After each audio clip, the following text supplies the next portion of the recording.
call be lifted. That objection?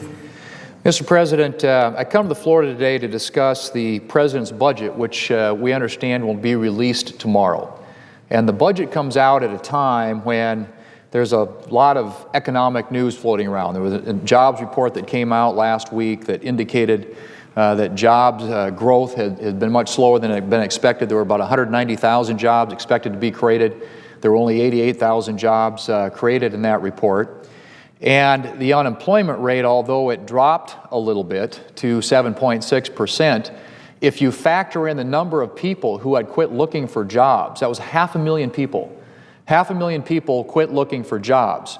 And so you had a labor participation rate which literally is the lowest since 1979. You have to go back to President Jimmy Carter's presidency to find a time when the labor participation rate hit that low number. 63.3% of the people in this country that are eligible to work are actually out working, looking for work. And so there were a lot of people who just completely quit looking. And when you factor in that number, you look at there's another number that's used, the U6 number, that measures unemployment a different way. It adds in the number of people who are no longer looking for work or working part-time, who'd like to be working full-time. And the unemployment rate there is about 13.8%. And so this is a very sluggish, weak economy where there are a lot of people, large number of people across this country who continue to be unemployed, continue to try and make their way without the advantage of having a job out there to pay their bills. And it strikes me, at least, Mr. President, that as the President releases his budget, that the fundamental question that ought to be asked in the context of the economic data that I just mentioned is, what will his budget do to create jobs, to grow the economy, and to increase the take-home pay for middle-class Americans? That, to me, seems to be the question that we ought to use as we evaluate not only the President's budget, but other budget proposals that have been made here in the last few weeks. And when I say other budget proposals, of course, the House and the Senate have both adopted budgets. The House passed theirs. They have passed theirs now every year on time. The Senate, for the first time in 4 years, actually adopted a budget a couple of weeks ago. And tomorrow we will have, finally, the President's budget, which, interestingly enough, was due on February the 4th. We were supposed to get the President's budget February 4th. Typically, his budget would kick off the debate on the budget. It would be the starting point, if you will, on which the two houses of Congress, the House and the Senate, base their budgets, and it gives them a little information as they move forward. But this is completely in the reverse. In fact, this is the latest, I think, that the President has released his budget since something like 1920. You have to go back almost 100 years to find a time when the President has released his budget at a later date than he did this year. And so his budget comes really after the fact. But that being said, I would hope that when it does become public and we begin to dig into it a little bit and look at what's in there, that it will have a more definitive answer to the question about what are we going to do to create jobs, what are we going to do to grow the economy, what are we going to do to increase the take-home pay of working Americans. That, to me, is fundamentally what we ought to be focused on in light of the very abysmal jobs report that we got last week. And so what we're hearing, and again, we won't know the final details, obviously, until we see this tomorrow in its full detail, but what we hear about it is that it's going to consist of a huge new tax increase, another $1 trillion tax increase, on top of the $1.7 trillion in tax increases that the President has already signed into law. If you go back to Obamacare, the health care bill that passed a few years ago, it included $1 trillion in new taxes.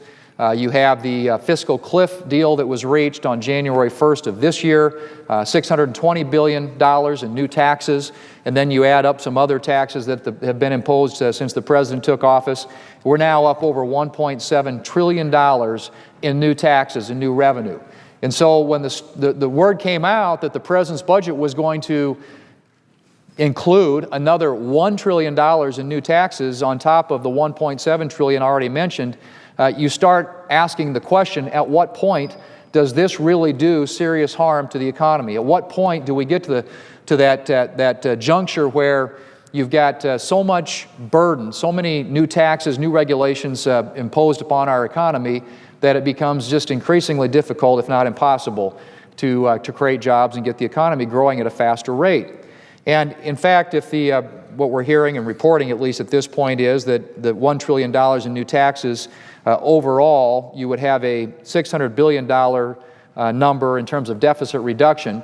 But because the President's budget, we're told, replaces the sequester, which had $1.2 trillion in spending cuts, if there are just $600 billion in deficit reduction, what that essentially means is all the deficit reduction is in the form of higher taxes.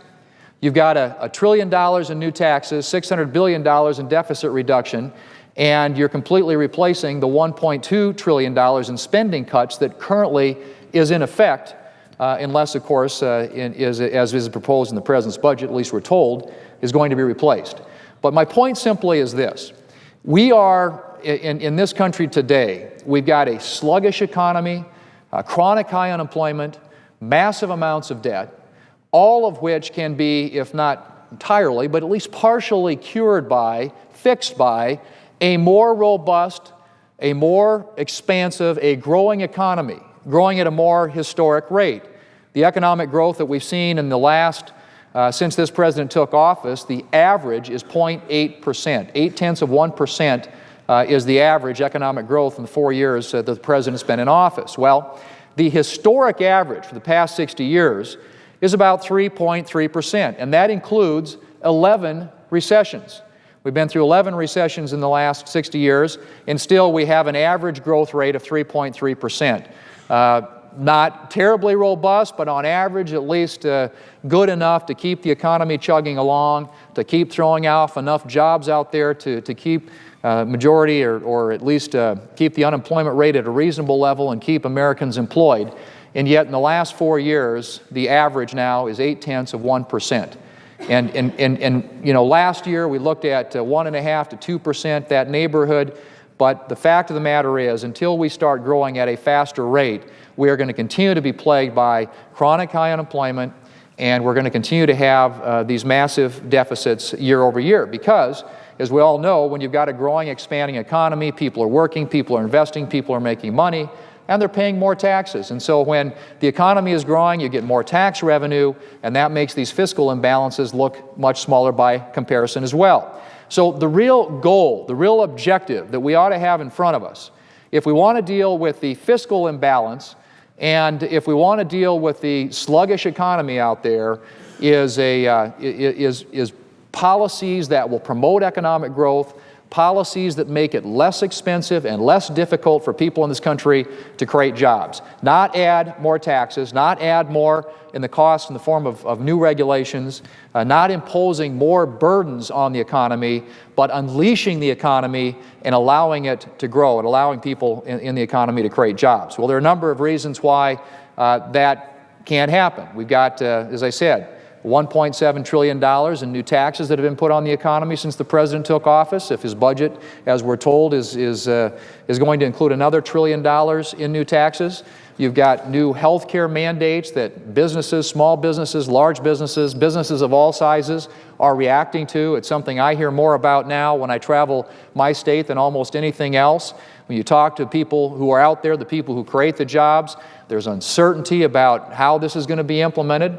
There are lots of delays in its implementation, I might add. You're looking at significant increases in premiums across many different age groups. And of course, you heard the senator from Wyoming who was down here earlier talking about much of that, the impacts of health care, what it will mean to the economy, what it will mean to people who buy their health insurance in the individual marketplace, people who acquire it through their employer, obviously people who might be forced into exchanges. There's just a tremendous cloud of uncertainty that hangs over our economy right now. Much of it because of government policy generated here in Washington, D.C.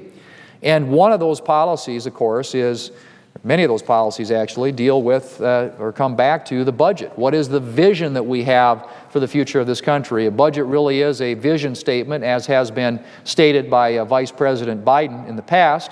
It also, it sort of lays out a policy framework, if you will, for the two parties and their respective ideas about how to grow the American economy, how to get people back to work, how to improve the standard of living and the quality of life and the take-home pay for middle-class Americans. That's really, again, what I would argue the budget discussion that we have should be focused on. And so it strikes me at least as somewhat unusual, if you will, ironic that the President, after having gotten $1.7 trillion in new taxes since he took office, that would submit a budget several months late now that is filled with new tax increases that would put even more burdens on an already fragile economy. And yet, that's what we're hearing is going to be in his budget. Now, there are some other things which I would hope that he would include in that budget. We're told that he is going to propose a modest and what is a bipartisan, I think, entitlement reform known as chain CPI. That would change the calculation in some ways and more reflective of costs in the economy when it comes to calculating benefits for certain federal programs. But it is a small change in terms of what the dimensions of the problem are. And in fact, if we're going to do anything serious, anything meaningful to deal with the runaway spending and debt, we've got to take on, in a structural way, reform these programs on the mandatory side of the federal budget that are growing at 2 to 3 times the rate of inflation and, frankly, are just unsustainable. If you look at what drives federal spending today, it is mandatory spending, it is Social Security, Medicare, Medicaid, programs that are sort of on autopilot, if you will, in the federal budget, that today represent somewhere on the order of about 3/5 of all federal spending, but according to the Congressional Budget Office, 10 years from now, will represent 91% of federal spending if they continue on the path that they're on today.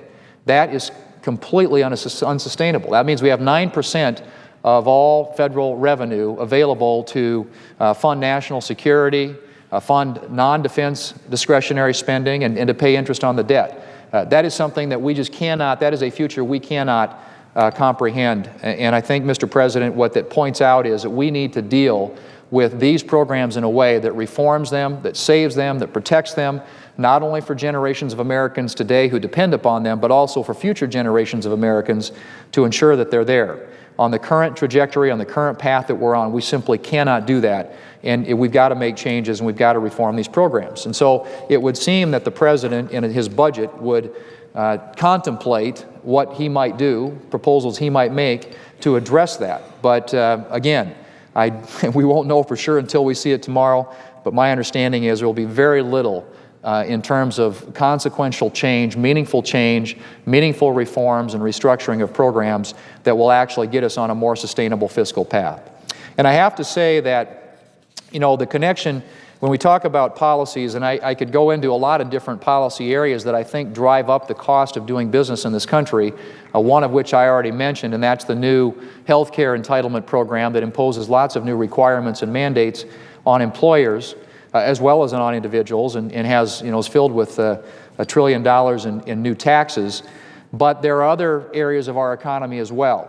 If you look at the power of energy in this country and what it could do to unleash jobs, to help get our economy growing at a faster rate, we have enormous opportunity out there in that sector of our economy. We obviously have enormous opportunity if we're willing to take on our tax code. Our tax code is enormously complicated, complex beyond, again, the comprehension, I think, of most Americans, which is why in many cases they have to turn it over to a professional tax preparer. But it's fair to say, I believe, that if we could reform our tax code in a way that broadens that base, does away with a lot of the loopholes and the special interest provisions, the exclusions, deductions, et cetera, in the tax code today, broadens that tax base, lowers the rates, that we could unleash a period of economic growth unlike anything that we've seen in a long period of time. And if you go back to the last time that this was done in 1986, you saw a long period of economic growth because there was a lot of pent-up uncertainty, and there is today, I might add as well, and there's a lot of capital sitting on the sidelines that could be deployed, and a lot of jobs, frankly, and opportunity that we're losing to our global competitors because our tax rates are, frankly, just not competitive in the global marketplace. And so I would argue that reforming our tax code would be enormously helpful if we're serious about growing the economy and creating jobs. And that, too, is something that I would hope the President would engage on. So far, we've not heard from him on that, except to say that in terms of the corporate tax rate, he would be willing to work with us on tax reform that would be deficit neutral. But if you look at what's coming out of his administration, these proposals and the budget that we'll see tomorrow, most of it involves raising taxes, closing loopholes perhaps, but doing it to generate new revenue to fund new federal spending, not to reduce rates and to generate economic growth. And that ought to be the goal in tax reform.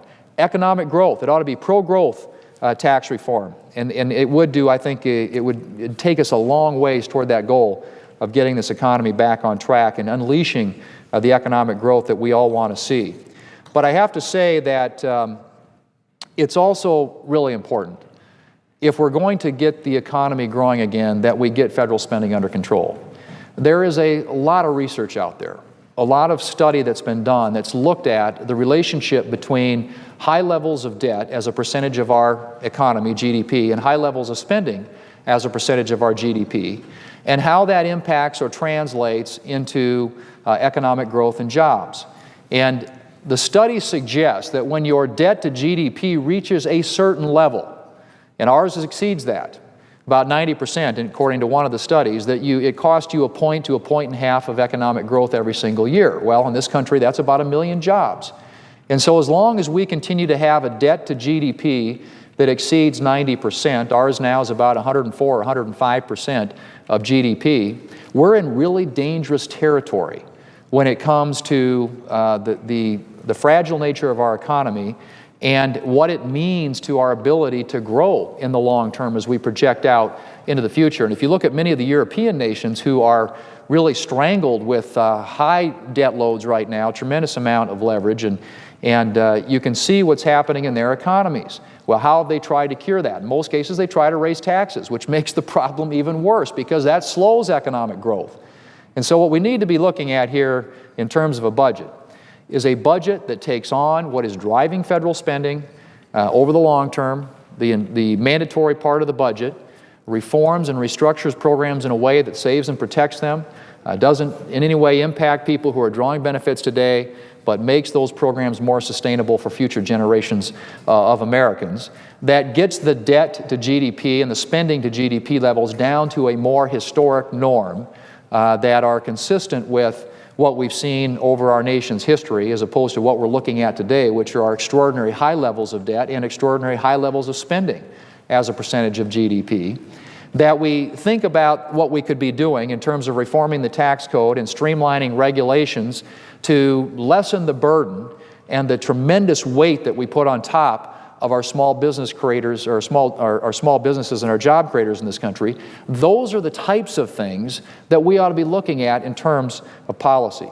And that's what the budget ought to be focused on, is getting spending under control, getting it back down to a more reasonable level and a more historic norm.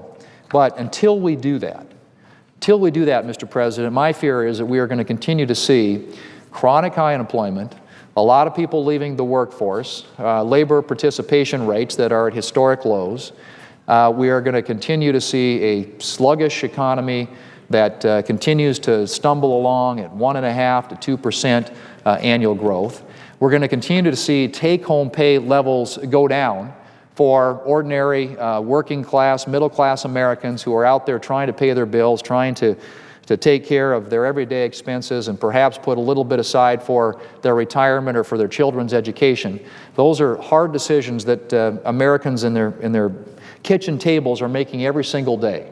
These are kitchen table issues, they're pocketbook issues, they're the kind of decisions that the American families have to contend with. They don't have the luxury that the federal government has of being able to go out and borrow.